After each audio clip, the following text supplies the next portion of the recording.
My God, this is a battle of giants. What if I told you that Waterloo wasn't just another historical war film? It wasn't just cavalry charges and elegant uniforms. It was a cinematic earthquake, a production so massive, so chaotic, and so dangerously ambitious that modern studios still refuse to attempt anything like it. Tonight, we're diving into 20 weird facts about Waterloo, 1970. Secrets buried behind smoke, mud, and the roar of cannons. Let's go. Roll the facts. Fact number 1. The production didn't use extras. It used an army. Most films hire extras. Waterloo didn't. It mobilized a literal army. Instead of background actors, the Soviet government assigned 15,000 real soldiers from the Red Army to portray the French and Allied forces. They weren't performing. They were maneuvering like an actual battlefield unit. Every movement you see, the squares, the volleys, the pivot formations, are real military drills executed in perfect unison. It wasn't Hollywood pretending. It was an army rehearsing for months. What audiences didn't know is that director Sergei Bondarchuk had full control of these troops. If he wanted a cavalry charge repeated, the army repeated it. If he wanted an infantry square tightened, generals adjusted their men. No film before or after has commanded forces on this scale. It wasn't a reenactment. It was a war exercise filmed as cinema, and the responsibility was crushing. Fact number 2. The battlefield was built from scratch, on the wrong terrain. The real Waterloo battlefield is flat. The film location in Ukraine, not so much. Bondarchuk wasn't satisfied with rolling hills, so the production spent months reshaping the land, carving slopes, flattening entire sections, and building trenches to match 1815 geography. Bulldozers worked day and night. Engineers mapped troop routes like they were preparing for an invasion. But the weirdest part? The custom-built field kept sinking. The soil was too soft. Rainstorms turned the engineered hills into mudslides. Entire roads collapsed under the weight of cavalry columns. Every time it rained, the crew had to rebuild structures, reposition cannons, and refill the artificial ridge. Not a set. A battlefield rewritten by nature over and over. And every collapse cost the production thousands of dollars and days of shooting. Fact number 3.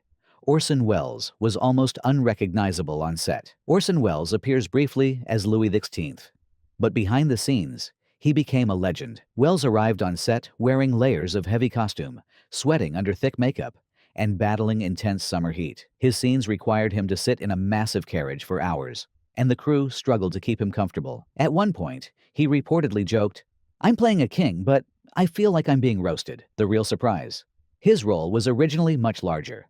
Bondarchuk cut several planned scenes because Welles's schedule kept shifting. The director later admitted, the rewrites were unavoidable chaos, a phrase that perfectly describes the film's production. It wasn't a cameo. It was a scramble to keep Orson Welles in the movie at all. Fact number 4. Rod Steiger's Napoleon was so intense. It scared the crew. Rod Steiger didn't play Napoleon. He became Napoleon. He walked the set in full uniform, stayed withdrawn between takes, and repeatedly questioned historical details. If a scene's timing didn't feel authentic, he asked for rewrites. If a shot felt too emotional, he toned it down.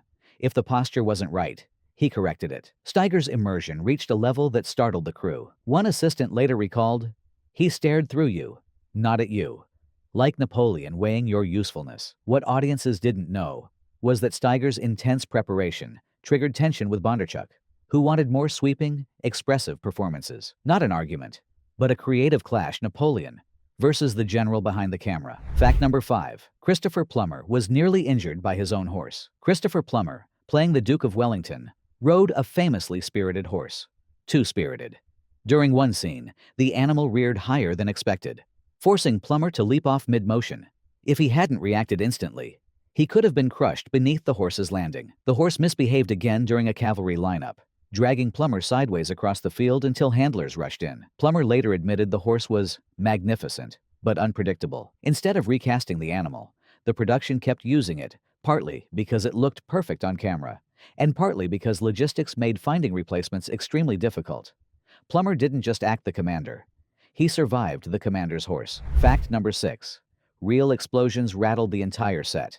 Waterloo relied heavily on practical pyrotechnics. Some were so powerful they shattered nearby windows. To recreate cannon blasts, the effects team used buried explosives. These charges produced towering plumes of dirt, fire, and smoke. The problem? The explosions were unpredictable in force.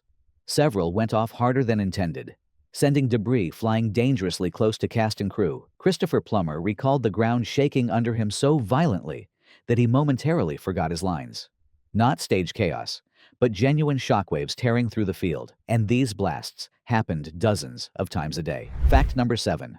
Napoleon's headquarters caught fire mid-shoot. One of the film's reconstructed structures, Napoleon's farmhouse command post, caught fire unexpectedly. The blaze erupted during filming when a pyrotechnic charge malfunctioned. Flames leapt across the wooden structure, forcing cast, crew, and soldiers to rush out. Firefighters scrambled to put it out before it spread across the dry field. Bondarchuk refused to lose time.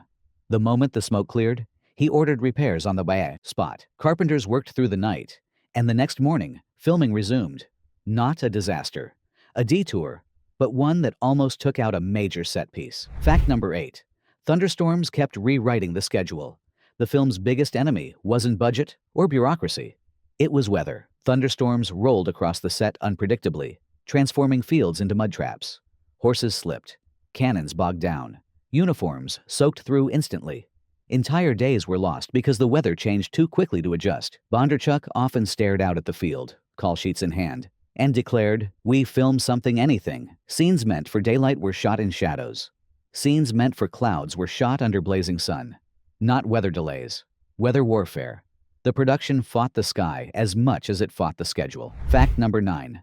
Thousands of soldiers had to learn historical maneuvers. Training an army for a movie sounds impossible, but Waterloo did it anyway. Soviet officers spent months teaching troops how to march, fire, and maneuver exactly like Napoleonic armies. Soldiers memorized square formations, cavalry retreats, and musket volley timing down to the second. But the weirdest part: some troops became so immersed in the drills that they reportedly marched back to their barracks in Napoleonic style. Bondarchuk later said, "They became 1815 soldiers. That's why the camera believed them, not extras acting." An army re-enlisting in history. Fact number 10.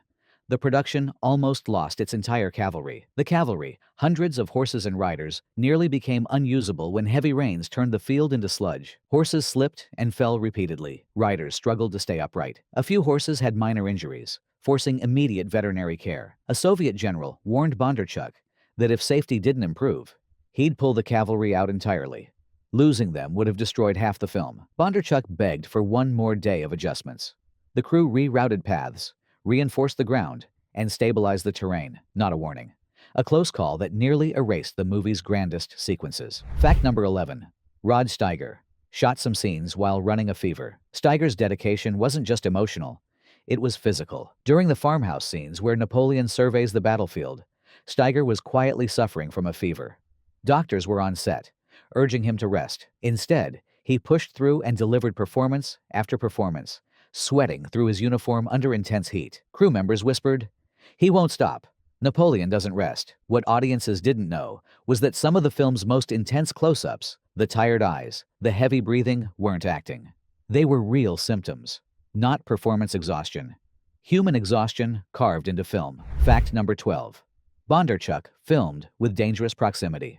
Sergei Bondarchuk didn't believe in directing from a safe distance. When cannons fired, he wasn't behind monitors or hiding inside a tent. He was out on the field, right in the drifting haze of gunpowder. Crew members were stunned by how close he stood to blasting charges, sometimes mere feet from the impact zones. He wanted to feel everything: the vibration of the ground, the concussive shockwaves, the rolling smoke. His method wasn't bravado, it was immersion. Camera operators often followed nervously, worried debris would hit him. One crew member said, "He directed like a commander.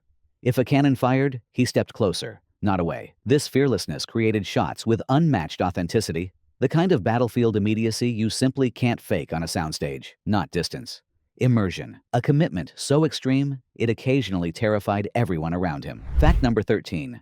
Wellington's staff officers were played by real historians. Bondarchuk didn't want Wellington's headquarters to look like a movie set. He wanted it to feel like a functioning command post in the middle of a real campaign. So instead of hiring typical supporting actors, he brought in actual historians experts in Napoleonic warfare who had spent their careers studying the Battle of Waterloo. These historians weren't just there to stand still in uniform.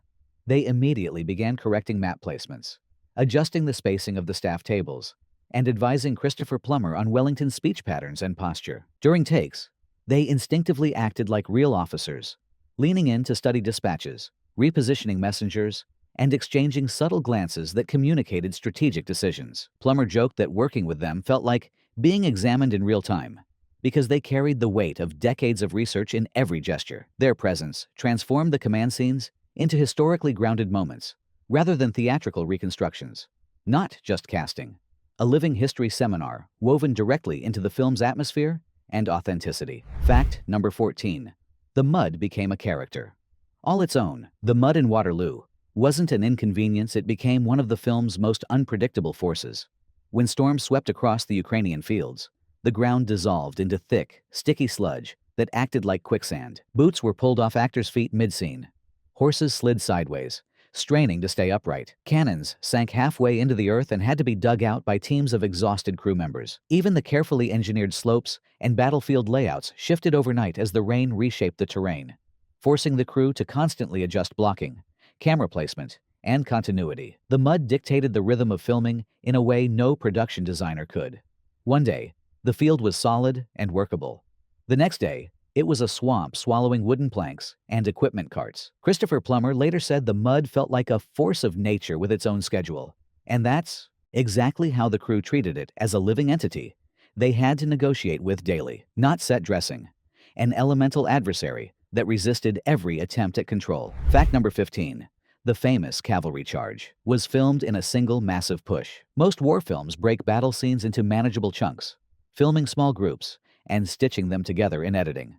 Not Waterloo. Bondarchuk insisted the French cavalry charge, one of the most iconic moments in the film, be executed in one colossal, continuous maneuver. Nearly 2,000 horses thundered down the hillside at the same moment, creating a tremor of noise and motion so intense that crew members felt the vibrations travel up through their legs. Writers later said it felt less like performing and more like being swept into a real battlefield surge, because once the charge began, no one could stop or slow the momentum. Dust plumes rolled across the valley, swallowing cameras in haze, while operators struggled to stay steady as waves of cavalry blurred past them. The scale, danger, and raw physical energy of the sequence produced a cinematic power that digital effects still can't replicate.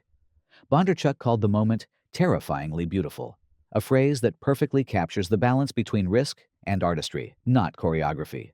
A real cavalry storm unleashed in one breathtaking sweep. Fact number 16. The British square formations nearly collapsed.